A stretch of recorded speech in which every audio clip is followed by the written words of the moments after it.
Good morning mga ka-farming. Ito po, nag-harvest na ng palay. Yan po, kasulukuyang hinaangkot na ng ating gareta.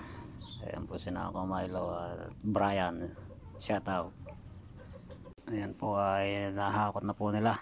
Hindi pa tapos. Pero tapos na pong na-harvester. Yan po yung inani ng palay.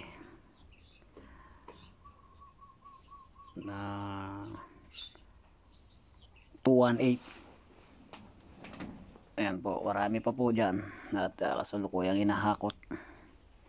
Ayan po, dalawang harvester po ang tumira.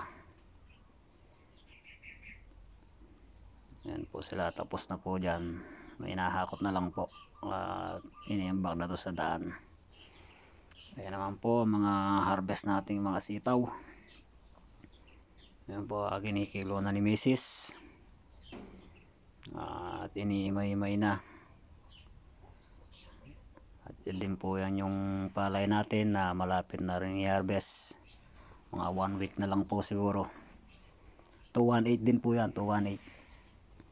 Harvest na po rin yan. Meron po pong harvestin yan dun sa sa tabing baryo. Sasabay na po siguro yun o mauna yun dito. Yan po ang ating 218. Yun po yung gulayan natin sa tabi niya. Ayan po yung mga sitaw. Mga sitaw po natin. Halos nakakaani na po tayo siguro ng mahigit na 1,000 kilo po dyan sa ating sitaw. Yun po, nag-harvest tayo ng madaling araw. Dahil po ang hirap pag-harvest na habol po tayo ng oras. Kahit alas 3 na po tayo mag-harvest, inaabutan pa tayo ng alas 12 ng tanghali matapos mag-repack. Ayan po, kaya alas 3 gumagamit na lang tayo ng flashlight. Ayan po, nagumagana po dyan. Wala pa pong pinipitas. Ayan po, may mga rescuer na po tayo nagpipitas.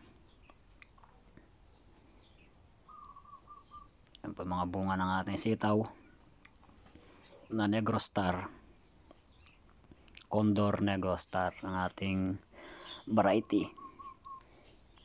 Kaya mga ka-farming, kung tatanim po kayo sitaw, ito maganda to.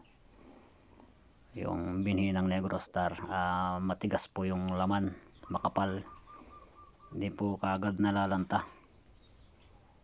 Maganda po siyang pang market, tsaka pang mahaba. Ayan po,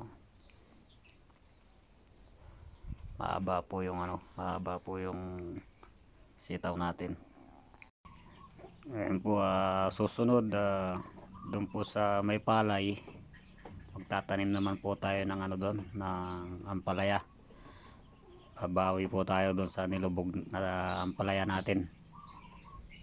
Pagkatapos po nitong palay, tanim po tayo ulit ng ampalaya. Tapos yung sa ampalaya na nilubog, tataniman po natin ng ng patola. Yan po yung mga harvest natin na sitaw, hinaakot na. Sige po mga ka-farming, update na lang po kayo sa susunod. Thanks for watching. God bless.